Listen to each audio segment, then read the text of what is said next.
Bonjour à toutes et à tous et bienvenue pour ce nouveau webinaire des Jeudis du CNEAP, notre cycle de webinaires qui vous propose d'aborder les thématiques cœur de métier de nos établissements. Pour ce nouveau numéro, nous vous proposons de plonger au cœur de la transformation numérique, une transformation qui s'est accélérée ces dernières années et notamment depuis la crise du Covid. Il n'est pas toujours simple de s'approprier ces nouveaux outils, ces nouvelles façons de communiquer, ces nouvelles façons de travailler. Pour autant, difficile de passer outre et il faut s'y mettre, d'où la nécessité d'accompagner les établissements dans la démarche et en premier lieu les managers, les chefs d'établissement qui sauront alors donner l'impulsion nécessaire à la mise en œuvre des bonnes pratiques. Pour échanger sur ce sujet, j'accueille Frédéric Argoulon, formateur en usage numérique à l'IFEAP, et Bruno Terrasson, chargé de mission et innovation au sein des services parisiens du CNEAP. Les voici à l'écran. Bonjour à tous les deux. Avant qu'ils ne prennent la parole, je vous rappelle que vous pouvez interagir avec nous tout au long du webinaire en nous faisant part de vos commentaires et de vos questions dans le chat qui est situé à droite de votre écran. On prendra un temps à l'issue de la présentation de Bruno et Frédéric pour revenir sur ces questions et remarques s'il y en a. Frédéric, alors je te laisse le soin de lancer la présentation. Je vais pouvoir l'activer de mon côté dès que tu auras cliqué dessus. Voilà, ça arrive. C'est parti de mon côté. Je laisse la parole. À tout à l'heure. Très bien. Bonjour à tous et à toutes. Je vous propose une première diapositive pour, entre guillemets, planter le décor et le contexte. Comme l'a dit Maude, depuis quelques années, on a une numérisation des services de l'État, une dématérialisation qui s'est accélérée. Et puis, depuis 2020, s'est rajoutée la question de l'organisation du travail, de l'hybridation du travail, et notamment du travail à distance. Donc, tout cela amène à une vague, une nouvelle vague, ou des vagues peut-être, d'outils numériques, souvent qu'on désigne d'ailleurs sous un terme d'outils collaboratifs, qui ont été déployés dans les organisations du travail, dans les organisations et évidemment aussi dans les établissements d'enseignement. L'objectif de ces outils, on peut en rappeler quelques-uns, l'échange d'informations, la possibilité de réaliser des productions partagées en temps réel, du stockage, du partage de documents dans le cloud, et puis l'animation de réunions à distance, etc. Donc l'idée de ces objectifs, l'idée de départ, c'est en tout cas d'essayer de rendre les organisations plus agiles, plus fluides, et puis l'idée de passer outre les contraintes du temps et de l'espace, ça c'est évidemment en lien direct avec la question de l'organisation du travail et l'hybridation et du télétravail, de favoriser la collaboration, la créativité et la performance des collaborateurs et des équipes. Tout ça pour dire oui, peut-être, ça peut être une belle promesse, mais on pourrait dire à certaines conditions. Et c'est sur ces conditions qu'on va pouvoir aussi échanger ce soir. Pourquoi certaines conditions? Parce que ce qu'on a surtout constaté, c'est un effet millefeuille, c'est-à-dire une multiplication des canaux de communication et de notification, les emails, les messageries pro, la visioconférence, les messageries grand public, les espaces de documents partagés, donc une multiplicité des canaux de communication. Alors, non seulement il y a plus de canaux de communication, mais en plus, on les utilise de manière plus intensive. Donc avec cette idée d'un effet rebond. Et c'est pas sans créer, alors il y a des nouveaux termes qui sont apparus depuis quelques années. On parle de technostress, donc de stress vis-à-vis des technologies ou d'anxiété vis-à-vis des technologies. Et ça, c'est relativement constaté dans les équipes et pour ceux qui travaillent avec ces outils d'une manière assez intensive.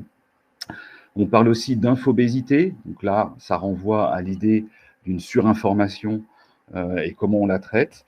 Et tout ça peut effectivement amener, pour certaines personnes, il n'y a pas de problème, ils arrivent très bien à les gérer. Et puis pour d'autres, à un certain, on dirait, d'épuisement cognitif. Alors sur cette diapo, j'ai souhaité schématiser ce qu'on peut appeler l'hypernumérisation, cet effet millefeuille, avec tout d'abord une lecture qu'on pourrait avoir de manière horizontale. J'ai rappelé 3 finalités qu'on pouvait avoir dans dans nos organisations du travail. Évidemment, on aurait pu en rajouter pas mal de colonnes, mais à titre d'exemple, une finalité autour de la communication à l'interne, autour du stockage de fichiers, autour de la gestion des congés et bien d'autres. Donc, on a pour chacune de ces finalités à notre disposition des outils numériques. Donc, on a déjà une superposition, vous voyez, de façon horizontale. Il y a plusieurs couches déjà qui se cumulent. Et j'ai envie de dire, il y a, je n'ai pas en tête un secteur ou un champ d'activité au sein des organisations du travail qui ne serait pas concerné par un outil numérique venant aider à développer cette finalité. Par ailleurs, on a une forme de superposition verticale, c'est-à-dire au sein même, si on prend l'exemple de la communication interne, on a généralement plusieurs modalités pour communiquer à l'interne.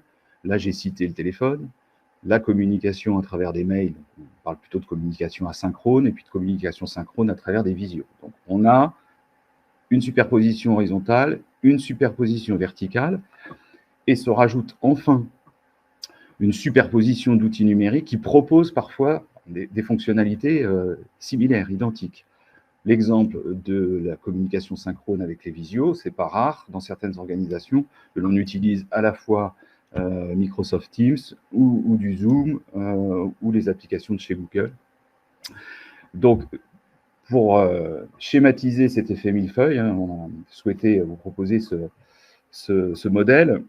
Et puis s'interroger, parce que c'est l'objectif aussi et le rôle des managers et des cadres de s'interroger là où peut-être il y a trop à un moment donné et qu'il faut faire des choix éclairés et puis des choix qui s'appuient aussi sur des stratégies d'équipe.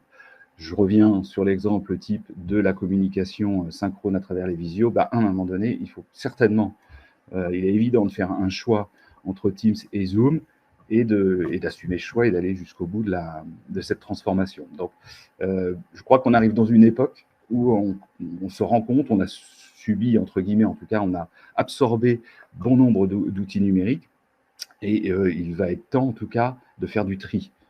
Alors, bien entendu, j'ai échangé récemment avec des chefs d'établissement qui faisaient part aussi, et on aurait pu le rajouter dans une des colonnes, la question des plateformes du ministère, des plateformes de certains partenaires sur lesquelles on doit renseigner avec un certain nombre de données ou aller chercher un certain nombre de documents. C'est le quotidien des établissements et des chefs d'établissement. Alors, se rajoute à cela, c'est que souvent, pour certaines plateformes, on les utilise une semaine ou deux, et puis ensuite, on ne les réutilise pas pendant plusieurs mois. Donc, revenir dessus, et d'un point de vue cognitif, c'est quand même une charge importante. Et je rajouterais sur la question du choix, il y a des études qui ont été menées qui démontrent qu'il est plus facile d'additionner que de soustraire. C'est-à-dire que là, c'est une charge mentale importante pour l'humain que de rajouter en enlevant. Il y a l'idée d'une perte quand on enlève un outil. Donc, on préfère en rajouter un, garder l'ancien au cas où. La problématique, c'est qu'à terme, ça peut devenir un peu un chaos autour de la question des outils numériques et de leur gestion. Donc, c'était une diapo pour résumer cet effet d'hypernumérisation et cet effet millefeuille. Alors moi, j'ai souhaité vous mettre cette diapo. Alors pour rebondir un petit peu sur la diapositive précédente de Frédéric, c'est vrai que moi, au niveau du CNEAP, je suis dans le pôle recherche innovation. Et donc, il a fallu aussi également qu'on réfléchisse, nous, au CNEAP, sur notre organisation interne et sur les outils numériques. Et la diapo précédente reflète bien, puisqu'on a changé notre communication interne, qui passe maintenant par Teams et beaucoup moins par le mail. On a regardé aussi notre stockage qui était un petit peu déconnecté sur un SharePoint qu'on a rapatrié sur une équipe Teams. Et on a mis en place cette année un logiciel de SIRH, donc de gestion des congés, des absences, etc., qui s'appelle Eurecia. Donc, vous voyez, on est en plein dedans du choix des outils les plus efficaces pour arriver à un objectif. Effectivement, pour m'être un petit peu baladé dans pas mal d'établissements du réseau, en fait, on peut constater qu'effectivement, le CNEAP, tout le monde sait qu'on est sous environnement Office 365. Malgré tout, il y a des établissements qui, pendant le confinement, ne savaient pas forcément comment on pouvait utiliser Teams, n'avaient pas forcément des adresses Office pour les élèves, se sont débrouillés avec des outils Google. Et donc, on utilise des outils comme Classroom et autres pour travailler et distribuer le travail au niveau des élèves, pour la communication également, Google Meet. Il y a des établissements qui ont fait le choix de déployer des tablettes et donc possibilité d'avoir des outils Apple aussi également, donc que vous avez sur la diapositive. Et donc, en fait, ça fait beaucoup d'outils et l'idée, c'est à un moment donné, ce que disait Frédéric, c'est quels choix on fait, lesquels on garde, lesquels on enlève, pour que, en fait, l'idée, c'est de ne pas forcément n'aller que sur un grand constructeur, voilà, que Microsoft ou Google ou Apple, mais de pouvoir les lier les uns aux autres. Et aussi, ça professionnalise un petit peu nos élèves parce qu'ils vont pouvoir maîtriser un ensemble d'outils et savoir les lier les uns aux autres. Et donc, quand on est manager et qu'on gère un établissement scolaire qui a des outils différents comme ceux que vous voyez à l'image, c'est vrai qu'il faut arriver à les faire se marier le mieux possible.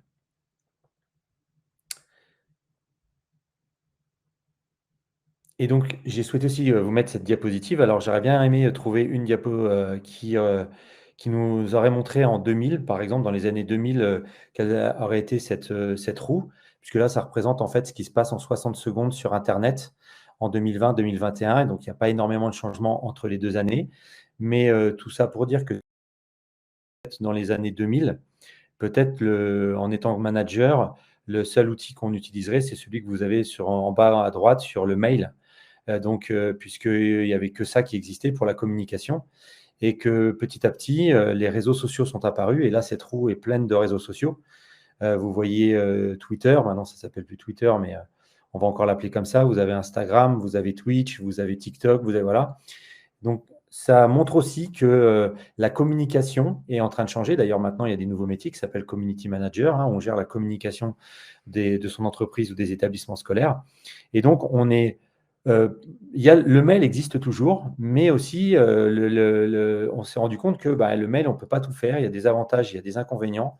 En tant que chef d'établissement, peut-être, ou président, vous êtes abreuvé de mails et il faut les ranger, il faut stocker, il faut s'occuper des pièces jointes, etc. Donc, ce n'est peut-être pas l'outil idéal pour tout faire.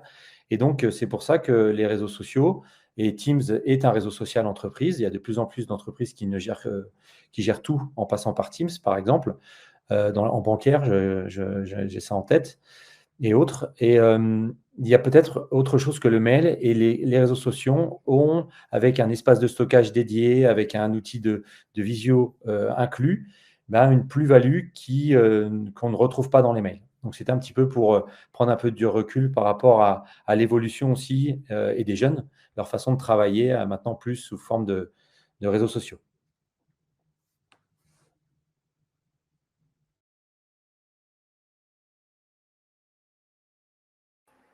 Oui, en micro. Pour compléter aussi ce que disait Bruno,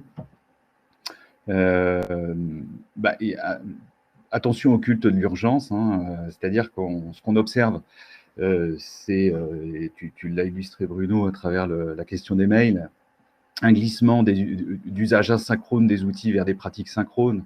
Alors, pour être plus explicite, on attend désormais une réponse quasiment immédiate quand on envoie un mail ou quand on est dans la conversation Teams. Or, ce sont des outils dits asynchrones et il faut réussir à garder le bon usage de ces outils. On attend plutôt une réponse dans les 24, 48 heures, voire un peu plus. S'il y a urgence, j'ai envie de dire, on prend le téléphone, ça reste la modalité la plus sûre pour gérer cette urgence. Donc, il peut y avoir l'émergence de l'ensemble de ces outils numériques amène parfois des formes de confusion. Et on va y venir si à un moment donné, on n'a pas un échange au sein des équipes sur les bons usages de ces outils numériques, eh bien, ça meurt et amène ce qu'on a vu tout à l'heure, finalement, de la surinformation et des difficultés dans sa journée, finalement, à discerner ce qui peut être de l'ordre de l'urgence ou un peu moins. Et puis, rappelez aussi qu'on est dans une époque probablement, et on l'a dit tout à l'heure en introduction, liée aussi à des nouvelles formes d'organisation du travail, l'acceptation d'horaires parfois atypiques, travail le soir, le week-end, en vacances, qui peut être en lien et qui peut être généré par une charge de travail importante. Mais on voit bien que forcément, en déplaçant le lieu de travail, on peut créer une forme de porosité entre espace privé et espace personnel.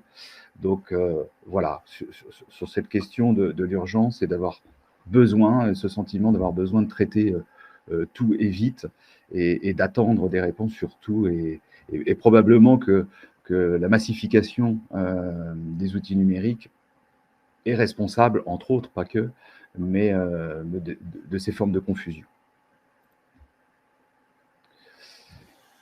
Donc, l'idée, c'est pour les managers, pour les cadres, pour les organisations, il est important de travailler évidemment sur la structuration d'outils techniques. On va y revenir avec une illustration autour de Teams, c'est-à-dire l'arborescence, l'organisation, où est-ce qu'on classe les fichiers, qu'est-ce qu'on veut faire de ci, qu'est-ce qu'on veut faire de ça, dans une équipe Teams, quel type de canaux on veut créer. Donc ça, évidemment, travailler collectivement dans l'organisation sur la structuration de l'outil, mais aussi sur la régulation des comportements. Et ça, c'est une régulation des usages qui doit s'envisager de 4 manières: individuelle, managériale, collective et institutionnelle. Donc, d'une part, la régulation individuelle, donc bon, j'ai cité quelques exemples, mais en tout cas, il y a des comportements individuels qui doivent être partagés et certainement régulés. Évidemment, il y a ce qui appartient à l'individu lui-même et à ce qu'il est capable d'accepter, mais je crois que l'idée, c'est d'en parler collectivement. Donc, éteindre son téléphone, ne pas regarder ses comptes, ne regarder ses comptes, pardon, que quelques fois par jour, désactiver ses notifications, voilà, etc. Il y a aussi une dimension autour d'exemplarité, autour des managers. C'est vrai que demander à ses équipes de ne pas consulter sa boîte mail le week-end, même si chacun est libre, j'entends, mais enfin, on peut partager ses bonnes pratiques. Et par ailleurs, en tout cas, que les collaborateurs se rendent compte que le manager lui-même est hyper connecté le week-end. Il l'est s'il le souhaite, mais en tout cas, peut-être faire en sorte que les collaborateurs ne soient pas trop ce type d'informations. Forcément, ça génère une forme d'exemplarité et ça peut caler dans le bon sens et d'éclairer un peu les différents comportements des uns et des autres. Un dialogue professionnel collectif, partant de l'analyse des besoins de terrain et des réalités de métier. C'est vrai que cette importance de discuter collectivement de la valeur ajoutée de ces outils par rapport à l'activité. S'il n'y a pas de valeur ajoutée, il ne faut mieux pas effectivement aller vers cet outil, ou en tout cas l'adoption de cet outil ne se fera pas. Et puis, on dit dans des contextes locaux d'activité, c'est-à-dire que le service compta n'est pas le service communication, n'est pas non plus le service éducatif. Donc, autant il peut y avoir des usages et des pratiques communes, ça va être important, mais il peut aussi y avoir des spécificités en fonction des métiers et des services. Donc, co-construire des règles d'usage qui permettent d'éviter des risques en termes de surcharge informationnelle, cognitive et de sécurité informatique. Donc là, il va falloir passer aussi par des temps de concertation, de l'écriture aussi, pourquoi pas une charte autour des bonnes pratiques du numérique. On peut parler aussi, et ça se développe depuis quelques années, des chartes autour de la déconnexion. Donc voilà, des documents qui font cadre et qui permettent de faire une référence au sein de l'organisation et de ses pratiques. Et enfin, une régulation institutionnelle qui reste évidemment nécessaire pour favoriser la diffusion des meilleures pratiques entre les équipes et éviter les effets de silo, c'est-à-dire un service qui ne fonctionne, qui a son propre fonctionnement, qui ne serait pas du tout le même en termes de communication, par exemple, que le service d'à côté, évidemment, ce qui peut créer à nouveau de la confusion dans les pratiques professionnelles. Donc, ce qu'on peut constater, c'est que quand on souhaite déployer un nouvel outil numérique, le mode de déploiement traditionnel n'est pas le plus adapté et il serait effectivement plutôt contradictoire avec l'esprit de ces outils qui sont censés être liés à des pratiques collaboratives. Et puis, à l'inverse, on l'imagine bien, le mode laisser-faire qui va pas être non plus satisfaisant, parce qu'on revient chacun à ses propres pratiques et à ce qu'on est. Et évidemment, sur la question de l'usage des outils numériques, on a chacun notre histoire, donc c'est difficile de faire commun. Donc ça va être important de combiner différentes approches, à la fois au niveau de la direction, mais aussi au niveau local, j'en ai déjà parlé, en fonction des différents services, donc qu'il y ait cette collaboration et ce partage. Des approches formelles et informelles. Formelles, on pense plutôt à la question des propositions de formation, d'actions de formation organisées par des centres de formation. Et puis la partie informelle, on sait très bien aussi qu'on se forme entre collègues, entre pairs, et évidemment d'initier et de favoriser ces pratiques entre pairs. Ça va être aussi une manière d'assurer un succès dans le déploiement d'un nouvel outil. Et puis imposée ou émergente, c'est-à-dire qu'à la fois la direction peut prendre des décisions, mais on doit rester aussi à l'écoute des pratiques des différents collaborateurs qui peuvent eux-mêmes avoir des propositions très intéressantes. Alors justement, pour partir de ce constat, j'ai souhaité vous mettre cette image parce que nous, c'est ce que dans mon établissement, on a utilisé lors de l'évaluation. En fait, je ne sais pas si vous avez été déjà concerné par l'évaluation des établissements, mais les chefs d'établissement le seront un jour ou l'autre. Et on est parti de SWOT, donc cette matrice qui permet de dégager les forces, les faiblesses, les opportunités, les menaces par rapport à un sujet donné. Et je trouve que ça convient parfaitement avec le numérique. Et c'est une matrice qui peut permettre de voir les pratiques, quelles sont les pratiques, qu'est-ce qui se fait de bien, qu'est-ce qui fonctionne pas. Qu'est-ce qui se fait ailleurs, qu'est-ce qu'il faudrait que je change. Et en faisant ce constat de départ, ça permettra de dire peut-être le mail, on l'utilise que pour faire ça, Teams, on va l'utiliser pour faire ça, le stockage, on va le mettre là, etc. Et qu'est-ce qui se passe dans les menaces? Ça peut être si j'ai une cyberattaque, qu'est-ce qui se passe? Si j'ai tout sur mon serveur, qu'est-ce qui se passe? Et est-ce que c'est mieux protégé dans le cloud ou pas? Donc, voilà, c'est un constat de départ, et je pense qu'il est important de le faire sur un établissement, parce vous êtes tous dans des établissements différents avec un écosystème différent, et se pencher sur cette question-là me paraît intéressant. Et c'est ce qu'on a fait du coup, nous, dans mon établissement scolaire, où on a mis ça en place. En fait, avant, il y a très longtemps, et il y a certaines personnes qui me l'ont dit encore il n'y a pas très longtemps, on pensait que Teams n'était qu'un outil de visio. Et en fait, on s'est rendu compte que c'était bien plus que ça. Et en fait, toute la communication passait par mail, et ça mettait les gens étaient mécontents parce on passe à côté de certaines informations. Il y avait la chose insupportable, c'est le répondre à tous par mail, où on n'arrête pas de recevoir des mails qui ne concernent pas, et tout le monde répond à tous. Donc, il y a dans l'usage du mail aussi des bonnes pratiques de l'usage du mail qu'il faut regarder avec le CC, le CCI, à quoi ça sert, etc. Et là, nous, dans les canaux de communication, on s'est dit, on manque des informations pour ça, pour ça, pour ça.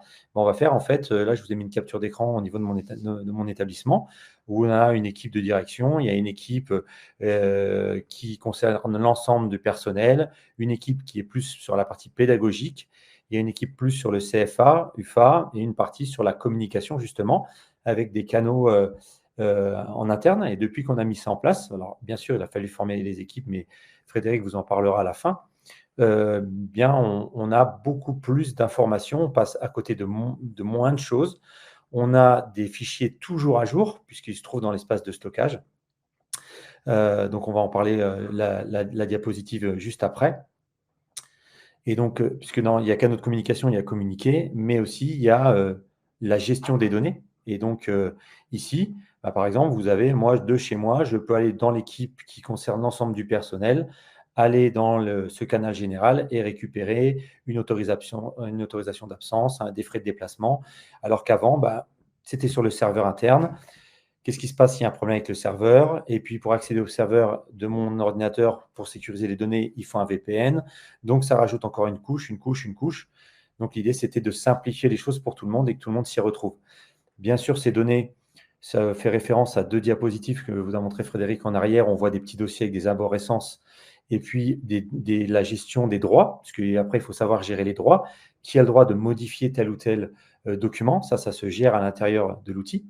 Et moi, ce que je trouve le plus compliqué dans le rôle de manager, c'est pas de maîtriser ces outils, parce que l'idée n'est pas de maîtriser dans l'intégralité ces outils, mais ce qui est important, c'est d'en comprendre en fait la globalité, en fait à quoi ça sert et ce qu'on peut faire et ne pas faire. Je vous donne un exemple concret avec cet outil. Il y a eu des bonnes idées pendant le confinement d'utiliser cet outil pour travailler avec les élèves. Et en fait, pour travailler avec les enseignants, il y a des directeurs qui ont dit: «On va faire des équipes de classe».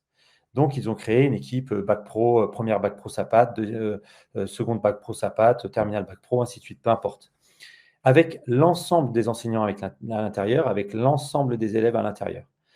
Donc ça marche très bien quand on reste dans le canal général et que l'on a juste besoin de discuter et faire des visios. Mais quand on va aller plus loin et travailler plus en collaboration avec les élèves et corriger leur travail, et cetera, bah, si on ne le sait pas en tant que manager, bah, ça va poser un problème parce qu'en fait, vous avez un petit onglet devoir sur la gauche. Mais en fait, quand il y a un enseignant qui va publier un devoir, tous les autres vont recevoir une notification, tous les autres enseignants. Donc, ça va poser un problème. Et en fait, cette équipe Teams, elle est associée à un bloc-notes pour la classe OneNote. Et en fait, tous les enseignants vont être mélangés dans ce bloc-notes et ça va être impossible à gérer. Et donc ça, en tant que manager, si on met ce type d'outil en place, il faut simplement connaître le lien entre tous les outils, même sans savoir comment ils fonctionnent dans le détail, mais pour se dire, OK, je peux faire une équipe avec l'ensemble de mon personnel, mais par contre, quand je vais travailler au niveau pédagogique et que les enseignants vont vouloir travailler avec les élèves, il vaut mieux faire des équipes de matière plutôt que des équipes de classe. Voilà, donc c'est ça qui est un petit peu délicat dans le rôle de manager, c'est qu'il faut comprendre l'outil, à quoi il sert et l'imbrication entre les outils. Et donc la partie formation, je vous l'ai dit, mais Frédéric reviendra dessus sur la dernière diapositive importante. Pour aller vers quelque chose, vers un outil, il faut tout de suite se dire: «Je vais y gagner». Parce que si j'ai l'impression que j'y gagne rien, j'ai pas envie d'y aller, parce que j'ai l'impression que je vais perdre du temps. Donc il y a une phase d'adoption. Je vous prends le parallèle avec la cigarette. Bah, voilà, j'ai envie d'arrêter de fumer. Bah, si je ne prends pas conscience que ça sera mieux pour ma santé, bah, j'arrêterai pas et je ne vais pas m'enclencher dans ce processus-là. Il faut à un moment donné se rendre compte que, bah, je vais gagner du temps, tout le monde sera plus tranquille, les documents seront toujours à jour, au bon endroit, on ne va plus rien perdre comme information et donc à partir du moment où je suis convaincu de ça, alors je veux, essayer de refaire ce que j'ai avant, donc je vais dans une phase de substitution où je me dis: «Bah, avant j'envoyais des mails, bah, maintenant j'utilise Teams par exemple. Bah, comment je fais pour envoyer un mail dans Teams?» Ensuite, ah bah, Teams, c'est peut-être, autre chose. Ah, je peux stocker des données. Super, donc je peux faire du stockage. Donc ça, je vais dans un progrès déjà, je ne pouvais pas le faire dans le mail et en plus, les documents sont collaboratifs. Donc je peux aller carrément un peu dans l'innovation où je peux même travailler après, je vous l'ai dit, le bloc-notes pour des comptes rendus de réunion, pour le chef d'établissement et son personnel, et cetera. Et s'il n'y a pas une formation qui accompagne l'ensemble du personnel sur cette transition vers ces outils et leur utilisation, bah forcément, il peut y avoir un retour en arrière, c'est-à-dire une détérioration. C'est pour ça que ça s'appelle le modèle ASPID, A-S-P-I-D, D pour détérioration, parce que l'humain est fait comme ça. Si je me rends compte qu'à un moment donné, je n'arrive pas à faire quelque chose, je vais retourner en arrière sur quelque chose que je sais faire et où j'allais plus vite avant. D'où l'intérêt d'avoir une formation. Et j'ai vu que Hervé était et Pio était dans le chat. Effectivement, aux établis hier, au niveau formation, il y a eu vraiment pas mal de choses et ce qui fait que les équipes ont pu prendre en main ces nouveaux outils. Je pense que c'est un petit peu résumé au niveau de la stratégie, hein. C'est vrai que là, je regardais le chat un petit peu en même temps, mais effectivement, c'est pas simple en tant que manager puisque, c'est vrai qu'il y a quand même des choix à faire, même si, les choix peuvent parfois être limités, même à l'intérieur d'un outil, il faut faire un choix. Par exemple, Pronote ou École Directe. Si je choisis École Directe, ça veut dire que est-ce qu'on continue de discuter par Teams ou est-ce que toute la communication passe par École Directe? Pour forcer la communication, est-ce que j'interdis dans École Directe la communication entre enseignants pour les forcer à passer par Teams? Voilà, c'est tout un tas de choix comme ça stratégiques où on peut cocher et décocher des cases dans certains outils pour aller là où on veut. Et donc, il faut savoir s'entourer d'une équipe. Moi, j'aime bien mettre en place dans les établissements scolaires des comités de pilotage numérique parce que c'est quand même un sujet important, le numérique, à l'heure actuelle. Et donc, d'avoir une petite communauté, même avec des gens qui sont, je dirais, réfractaires au numérique, pour s'entourer aussi de personnes qui vous diraient bah non, ça, je ne le sens pas, vous allez trop vite, ça va trop loin, il faut entendre tout le monde. Donc, ça peut être intéressant d'accompagner le changement au travers de la formation et donc, effectivement, d'avoir une politique de pilotage de communication interne, externe. Quel outil est utilisé pour faire quoi? Et donc ensuite, le rôle de manager doit continuer d'animer en fait ces choix stratégiques, de continuer de former ses équipes. Et puis à la fin, il faut quand même voir si effectivement, est-ce qu'on en est plus content ou alors est-ce qu'on aurait mieux fait, est-ce qu'on ne ferait pas mieux de revenir en arrière? Donc nous, c'est ce qu'on va faire là. Là, a priori, nous, les collègues, sont tous contents de basculer sur les outils Microsoft sur Teams, par exemple, parce qu'on a toujours les fichiers à jour, alors qu'avant, il fallait rechercher dans le mail le bon fichier. Ne serait-ce que ça, c'était une plus-value. À chaque fois qu'il y avait une nouvelle date, un changement de date de réunion d'équipe éducative, de SS, pour les élèves à besoins éducatifs particuliers, on avait un nouveau mail avec un nouveau document avec les nouvelles dates. Maintenant, on l'a toujours à jour au bon endroit.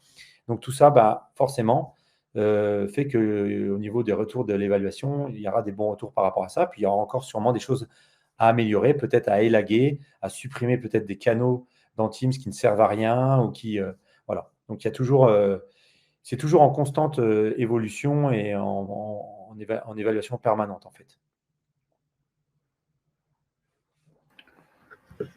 Alors pour conclure, Bruno, on a déjà parlé. Et, pour cause, puisqu'il est aussi à la manœuvre sur cette formation. Donc l'IFEA propose depuis une promo en 2021, une en 2022, et donc il y en aura une nouvelle de janvier à juin 2024, une formation qui s'intitule « Conduire la transformation numérique dans les établissements d'enseignement », qui s'adresse aux cadres, aux managers et à ceux qui veulent faire évoluer les pratiques. Donc c'est une certification inscrite au répertoire spécifique France Compétences. Donc ça c'est une nouvelle, puisque ça a été habilité en 2023, avec par ailleurs un financement d'interbranche. Donc l'ensemble des coûts pédagogiques et de certification sont pris en charge, 39 heures en distanciel. En deux mots, un module animé d'ailleurs par Bruno autour des outils, il en a déjà parlé, mais évidemment on va beaucoup plus loin sur le sujet, des outils collaboratifs qui peuvent aider les organisations à mieux travailler et à se poser les bonnes questions. On a aussi un temps de formation et on l'a évoqué, et j'animerai ce temps-là, autour des questions de déconnexion, des questions de repérage des compétences numériques aussi au sein des équipes, question des bonnes pratiques autour des usages numériques. Et puis enfin, un dernier module qui sera animé par Régis Le Guenec autour de la question de la gestion des données numériques et du règlement général à la protection des données, RGPD, et puis enfin autour de la cybersécurité. Donc voilà, en 39 heures, comment se sensibiliser, aller un peu plus loin. Bruno l'a dit, les managers ne sont pas censés tout maîtriser, tout connaître des outils, mais à minima avoir probablement une vision globale pour pouvoir diriger, organiser, animer autour de ces sujets-là. Donc n'hésitez pas à revenir vers nous à l'IFEAP si vous voulez plus de renseignements pour participer à cette formation. Merci à vous. Merci à tous les deux. Alors, on va devoir jongler avec les micros, hein, c'est ce qu'on s'est dit tout à l'heure pour éviter les problèmes de l'arsène qu'on rencontre depuis ce webinaire. Alors, je suis en train de retracer un petit peu les questions. Donc, vous avez vu qu'il y a pas mal de commentaires, de remarques. Donc, ça, je vous laisse en prendre connaissance. Alors, moi, j'ai posé une question. Je vous la pose. Compte tenu de la multitude des outils disponibles, comment faire les bons choix? Faut-il déterminer les outils en lien avec les axes du projet d'établissement, par exemple, ou ceux de la stratégie de la com interne? Et c'est vrai que ça rebondit avec une autre question de David juste après, qui dit que nous, là, on parle des outils, des outils de com en interne, entre guillemets, du réseau, mais il en existe plein d'autres, notamment au niveau du ministère où il y a pas mal de choses à renseigner. Hervé fait référence aussi à Rezana, donc j'ai apporté un début de réponse, mais vous aurez peut-être un complément à faire. Donc voilà, comment on fait pour structurer l'utilisation de ces différents outils sans vendre forcément tout ce qu'il va y avoir dans la formation, évidemment. Mais au moins des pistes.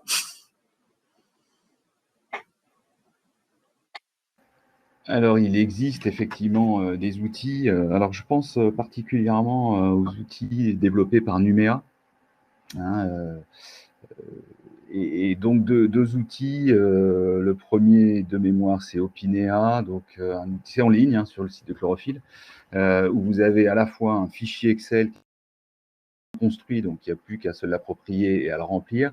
Et puis, il y a le guide qui permet d'utiliser cet outil Opinea, qui permet de faire un diagnostic global de la dimension numérique au sein de son établissement.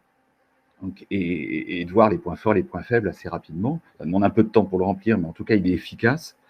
Et puis, il y a la suite de cet outil diagnostic Opinea qui s'appelle Numéa Etab, de mémoire, qui, là, pour le coup, est aussi un outil. Il y a un guide qui existe et il y a l'outil Excel, et là, qui est un outil de pilotage de votre projet numérique d'établissement, on va le dire comme ça, et qui permet, en renseignant un certain nombre d'informations, de dégager des orientations et des axes. Donc voilà, deux outils qui peuvent quand même être relativement efficaces pour déjà faire cet autodiagnostic autour des outils numériques et de leurs usages, et puis d'avoir une projection là, pour les années à venir au sein de l'établissement. Voilà. Ça peut être une piste. Alors, j'en profite quand même pour dire aussi qu'au niveau de l'IFEAP, on a développé depuis un an et demi une offre conseil autour du numérique. Donc, voilà, on peut réfléchir ensemble et on peut faire des propositions d'accompagnement autour du diagnostic sur ces questions numériques, et puis dégager des axes et voire même aller jusqu'à vous accompagner dans la mise en œuvre d'actions autour du numérique jusqu'à l'évaluation. Donc, c'est aussi une offre qui est proposée par l'IFAP, une offre conseil autour des projets numériques. Alors, je ne sais pas si Bruno, tu veux compléter sur ce sujet-là. Ça répond aussi à la question dans le chat de Laurent, là, une des dernières remarques. Oui. Pouvez-vous faire des audits oui, l'IFAP peut faire de l'audit. Et l'audit, il est autant sur les pratiques que sur l'infrastructure, même technique. Hein, là, on travaille avec un prestataire extérieur pour faire le diagnostic technique de l'infrastructure, du matériel, et puis de partir sur des orientations qui seraient cohérentes. Alors oui, pour rebondir un petit peu par rapport à ce qui est dit dans le chat, c'est vrai que établissement double tutelle, je regardais effectivement, donc dans le privé, mais dans les établissements dans lesquels moi je suis amené à faire des formations, il y a beaucoup le choix aussi des outils Microsoft également dans le privé. Alors ça dépend s'il y a une partie publique ou pas, mais si ça reste privé, en général, les établissements ont un peu le choix de leurs outils. Et donc, on peut très bien envisager un établissement sous double tutelle et travailler sur le même outil Microsoft, même si les comptes sont différents, puisqu'on peut inviter des personnes qui ont une adresse et un nom de domaine différent et créer une équipe Teams avec eux et travailler sur des documents collaboratifs. Moi, je suis moins fan des plateformes ministérielles, on va dire, où en fait l'établissement n'a pas la maîtrise en fait de sa communication et de son outil. Et donc, ça complexifie un peu les choses. Resana, par exemple, il faut se connecter avec un identifiant France Connect, il me semble. Donc, ça devient un peu plus compliqué. Puis, comme le disait Maud, c'est vrai qu'il y a des choses ça demande encore une évolution. Il y a des choses qu'on ne peut pas faire dans la plateforme que j'ai testées. Donc, on est encore un petit peu loin de ce que peuvent proposer d'autres. Mais c'est vrai qu'il y a beaucoup, le disait David.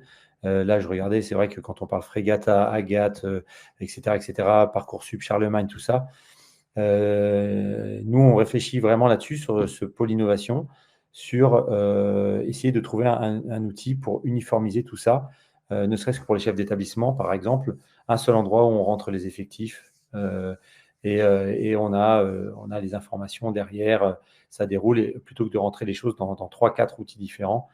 On est bien d'accord, David, je suis entièrement d'accord avec toi. C'est le fameux millefeuille dont parlait Frédéric. Donc, voilà, ça fait partie de l'innovation, justement, maintenant qu'il y a plein d'outils, c'est essayer de rationaliser un peu tout ça, quoi. Par rapport à Rezana, on l'a évoqué, mais Hervé demande si on sait ce qu'il y a derrière Rezana. Je me suis permis de répondre, mais je pourrais peut-être compléter. Moi, effectivement, j'utilise Rezana, mais parce que je participe à différents groupes au niveau de la DGER ou du ministère. Hervé et moi, on était concernés l'année dernière par les réunions de concertation du PLOA, donc on avait chacun des groupes auxquels on pouvait participer sur Rezana, c'est-à-dire qu'on peut essentiellement consulter et déposer des dossiers si on en a les droits. Mais par contre, on n'est pas amené, comme sur Teams, à pouvoir échanger avec des personnes. On est bien plus sur un espèce de serveur de stockage, en fait, un cloud de stockage, plutôt qu'un lieu d'échange. C'est bien ça. Alors, est-ce qu'il y a d'autres questions? Il y a Laurent qui posait la question d'école directe. Parce qu'école directe, c'est pareil, c'est un autre lieu de conversation. Qui marche plutôt bien en interne, mais comment faire pour aller vers d'autres outils et éviter toujours de multiplier? Et est-ce qu'on peut, en tant qu'établissement, sortir d'école directe? Sachant que l'école directe, c'est pour l'enseignement agricole aussi, mais quel conseil sur ce point-là? Moi, petit conseil, pour moi, l'école directe, c'est un bon outil comme Pronote, de toute façon, c'est des logiciels de vie scolaire pour moi. Et donc, à la base, c'est fait pour gérer les absences des élèves et pour gérer en fait les notes, cahiers de texte et communication avec les familles. À la base, c'est fait pour ça. Alors après, comme chacun gère son business, il développe en fait des petits modules en interne. On va rajouter le manuel numérique, on va rajouter de la visio, ils vont rajouter de l'ENT, etc. Après, chaque module rajouté forcément est payant. Donc, c'est ça aussi qui peut poser problème. Et puis, du jour au lendemain, si on nous dit non, on était sur Pronote, on passe sur École Directe, en fait, il faut tout revoir à zéro. C'est ce qui peut se passer. Nous, par exemple, avec la comptabilité, on nous a dit de passer de Pronote à École Directe. Voilà, parce que Fregata, ça marche mieux avec Pronote. Donc, voilà. Donc, c'est aussi ça le souci de travailler la pédagogie avec ces outils-là. C'est pour ça que je pense que c'est des outils qui doivent rester simplement sur la vie scolaire et les notes. Et donc, on peut tout à fait, en étant admin de son École Directe ou de son Pronote, interdire ou créer certaines règles qui empêche par exemple les enseignants de discuter entre eux à l'intérieur d'écoles directes ou de déposer. On peut désactiver l'ENT, donc c'est-à-dire que pas de dépôt, ce qui évite de payer aussi en plus des espaces de stockage. Et puis on peut dire que tout ce qui est partie pédagogique, travail avec les élèves, stockage, ou même en interne sur la partie dépôt de documents, comme je vous l'ai montré dans la capture d'écran de notre équipe Teams, passer par Teams. Mais pour ça, pour forcer entre guillemets, les personnes à ne pas échanger sur différents outils, on peut bloquer comme ça, comme on veut, les outils pour orienter comme un peu à la SNCF. On va aiguiller un train, donc on tire sur l'aiguillage, là, que ça part d'un côté. Donc, c'est un peu le principe.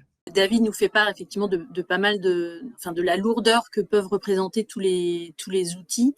Alors, il y a ceux en interne qui sont qu'on va maîtriser de plus en plus, mais c'est vrai que c'est les interconnexions avec les autres logiciels, que ce soit le ministère ou autre, qui compliquent les choses. Alors, l'idéal serait d'avoir un seul outil, mais alors là, voilà.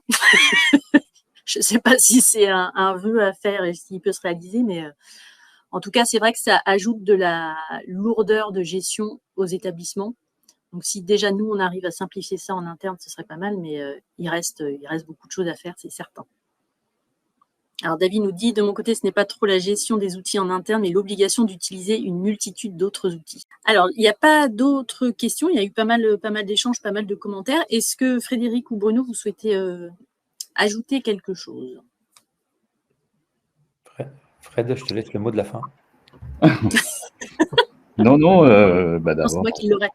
Remercier, parce qu'il y avait plein d'échanges dans le chat qui sont inspirants. On retrouve aussi des personnes qu'on a pu croiser à gauche sur ces sujets-là, qui sont évidemment passionnants, en tout cas pour nous.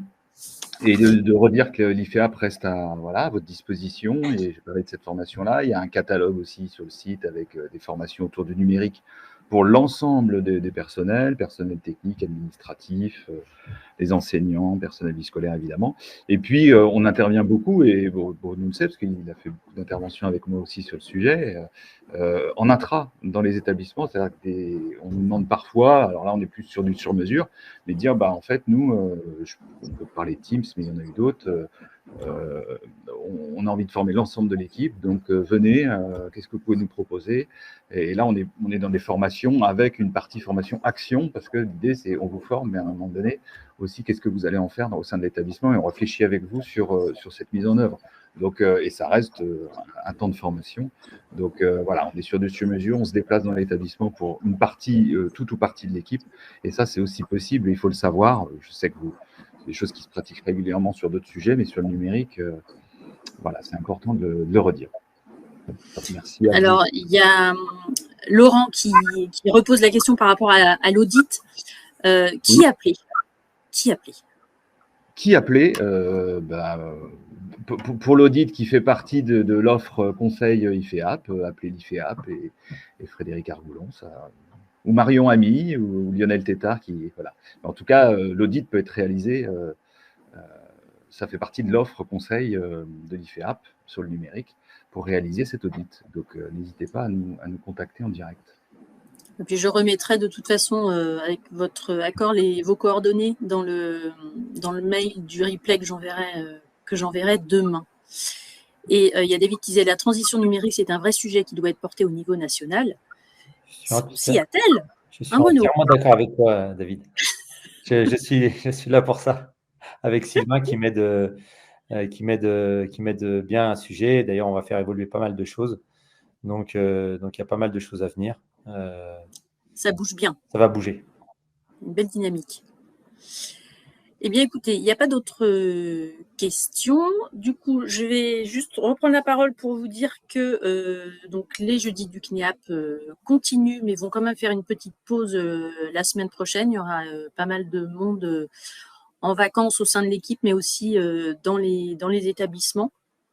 Et le 1er novembre tombant un mercredi, voilà. Donc jeudi prochain, il n'y a pas de jeudi du CNEAP. On se retrouve le 9 novembre, donc pour un webinaire en lien avec le Muséum national d'histoire naturelle sur un sujet des sciences participatives et comment on peut allier biodiversité et sciences participatives. Donc ça, ce sera le 9 novembre. Le 16 novembre, pour l'instant, la place est vide, mais elle sera peut-être remplie, nous verrons. On se retrouvera ensuite le 23 novembre. Donc là, on abordera la semestrialisation en BTSA, savoir s'il faut y aller ou pas. Et le 30 novembre, ce sera le webinaire de lancement de la 3e édition du Printemps des internes, qui, comme son nom l'indique, aura lieu au printemps 2024.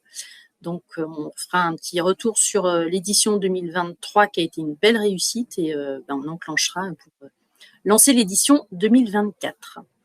Voilà, eh bien merci à tous. Je regarde s'il n'y a pas d'autres questions. Non, il n'y a que des merci, c'est top. Donc merci à tous pour votre présence. À très bientôt. Bonne soirée à tous. Merci. Au revoir, merci Bruno, merci Frédéric.